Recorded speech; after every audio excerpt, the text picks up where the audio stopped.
Welcome to Geektopia Island. My name is William Cardwell, and welcome to our show, Cardwell's Cauldron.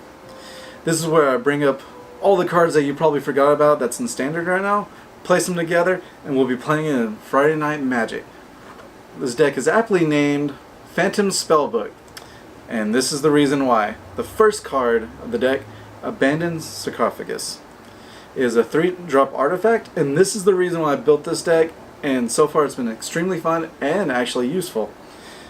I know it's an artifact and a braid has been around Standard and dominating at the moment, but that's why it's black-blue.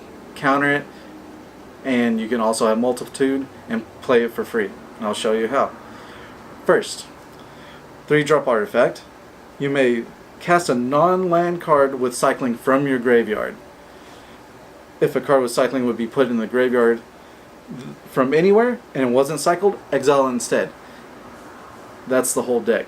Pretty much everything that has cycle on it is in here and it works perfectly. The first creature of the deck is a 4 of Vile Manifestation. He's 1 colorless, 1 black. At base he's a 0/4, but he gets +1/+0 for each card with cycling in your graveyard. He also has a cycling of 2 colorless. Perfect starter. There's a lot of creature decks going around in the meta right now. Perfect against green-white cats, zombies, and even mono-red, even though they can get past the first block. But later on, he's devastating. He could be a 10/4 by turn, I don't know, 5, 6. And you can bring him back with Sarcophagus. Remember, that's a recurring theme here. Second creature, Nimble Obstructionist. He's 2 colorless, 1 blue. He's a 3/1 bird wizard, flash, flying. Now, the best thing about this card is his cycling, which is two colorless, 1 blue. And when you cycle him, counter target activated or triggered ability you don't control.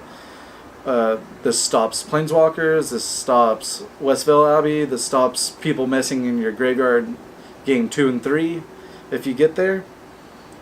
Perfect card. And if you need an early beatdown against control, just flash them out turn 3 on their turn. It'll be perfect. The third creature of the deck is Curator of Mysteries. He's a 3 of, because he's in the higher drop. I don't really want to bog him down too much, but he does have a cycling for 1. He's a 4/4 flyer, and whenever you cycle or discard another card, you scry 1. And when that triggers, happens before you draw the card from cycling. So you discard, cycle, look at the top deck, you don't want it, put it down, draw the next card. He's a 4/4 fire, and for blue, 2 colorless, that's beautiful. It's a 4/4 flyer for 4 and blue, which is ridiculous. The next creature is Archfiend of Ifnir. He's a 5-drop, 3 colorless, 2 black. He is a flying demon, 5/4, but he is one of the cornerstones of the deck to help with. Whenever you cycle or discard a card, put a -1/-1 counter on each of the creatures your opponents control. He also has a cycling for 2. So early game, just dump him. Don't worry, you might be able to get him back. Or draw another one late game. It's okay. But a 5/4 flyer, that's great. But killing off their creatures, especially with the later cards in the deck, with new perspectives, it's a 6-drop, 5 colorless, 1 blue. But when it enters the battlefield, you draw 3 cards. And the second part, the best part, as long as you have 7 or more cards in your hand, you may pay 0 for your cycling rather than the cycling cost. So with Archfiend, late game, you just board wipe. You just constantly cycle, kill all their dudes, swing for game. The last creature of the deck, it's probably the weakest card of the deck actually. I'm not sure if I want to replace him or keep him, but it's Kefnet the Mindful. 2 colorless, 1 blue. Great early drop. He's a flying indestructible 5/5 god, but his stipulation is that you have to have 7 or more cards in your hand before you can attack or block. It's kind of fine because you're just cycling, so you should have enough cards in hand, and by turn 4 you can either do a combat trick by drawing a card and then you can return a land from your hand, making them active. The next card, which will go to the spells now, is a 4 of Censor. Great counter card. Everyone should know what this does. 1 colorless, 1 blue. Counter target spell unless controller pays 1. It also has a cycling for 1. So early game, you know that you're probably too late on countering. They are avoiding it second and third game. Just ditch it. You'll be able to get it later for tricks. The next counter spell is a 4 as well. Countervailing Winds. 2 colors, 1 blue. As many people think this card is crappy early game, but late game it dominates. And thankfully it has a cycling for 2. So if you have 2 in your hand at the beginning of the game, turn 2 into the turn, cycle, now you have a prime counter spell for the third turn. Alright, the next spell in the deck is a 3 of, it's Yahenni's Expertise. 2 colors, 2 black. It's perfect for the meta right now. Even though zombies can get a little bigger, you can wipe them out along with green-white cats and mono-red. All creatures get -3/-3 until their turn. And if you notice, all the creatures besides Obstructionists actually can survive this that you have. Even the Vile Manifestation that you have the 2 turn is a 0/4. And then you may cast a card with converted mana cost 3 or less from your hand without paying its mana cost. It's a great wombo combo, doing Expertise, dropping a Sarcophagus. Now you have a full graveyard, and now you have a full hand. Ready to just dominate the rest of the game. Our next spell on the list is Tragic Lesson. 2 colors, 1 blue, instant speed. Ironically, it does have Kefnet on the card, dead, slain, unfortunately, but it does help him out. It draws 2 cards, then discard a card unless you return a land you control to its owner's hand. So you can activate them by drawing, return a tap land that you just got back, put it on the field. We also have the cycle lands here, I'll show you later. You can pop that back in your hand to cycle later. Great card, it's beautiful. And with that, that sets up the rest of the cards now to the land.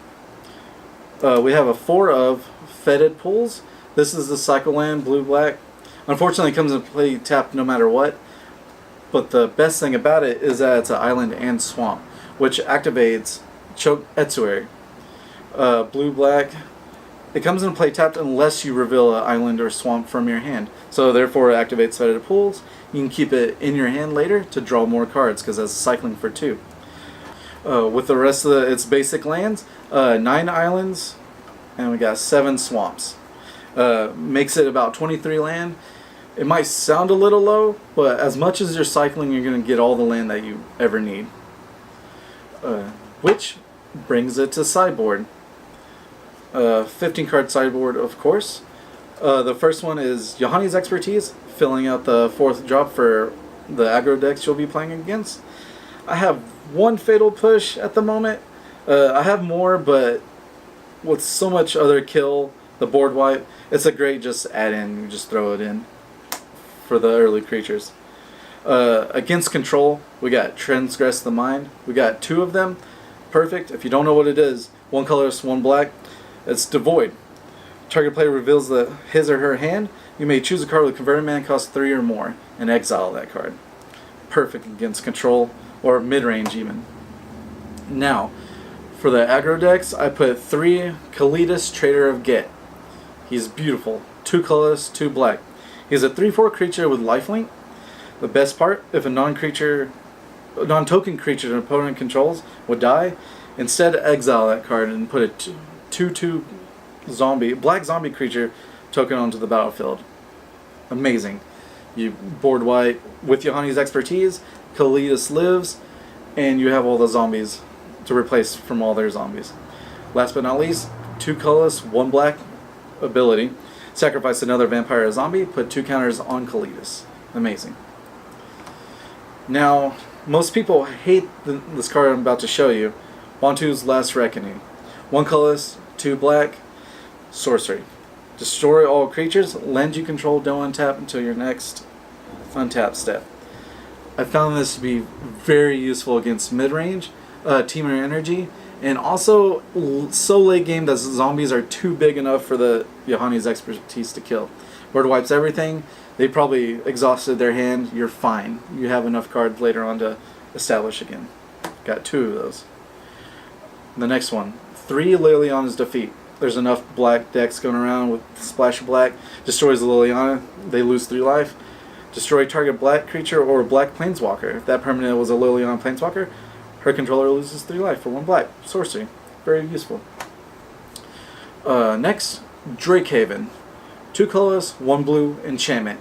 I put it in against control, extremely, and mid-range too, because it can provide a blocker at any turn. Whenever you cycle or discard, you may pay 1, and if you do, create a 2/2 blue Drake token on the battlefield with flying. Like I said, instant speed Drake token, block their Glory Bringers, or just make sure they can't counter if you're playing against control. 1. And the last card of the sideboard rounds it out. Another Abandoned Sarcophagus, making it 4 of. Of course, if you're playing against red, Braid's going to be popping up, or control, they're going to put more counter spells, probably. It's why the deck is made, and it makes it run beautifully. Now, you can win without it as well. You'll have enough power that you draw from. 4/4 flyer, a 5/4 flyer, killing all their dudes, board wiping. You're doing good. Well, thank you for joining us tonight. I will be taking this to Friday Night Magic tonight. Next week, when I show you another homebrew, I will let you know the results. Last time I played this, I only lost 1 game and got first place out of the top 8. It was amazing. So, thank you for watching. This has been Geektopia. My name is William Cardwell. Well, this was Cardwell's Cauldron.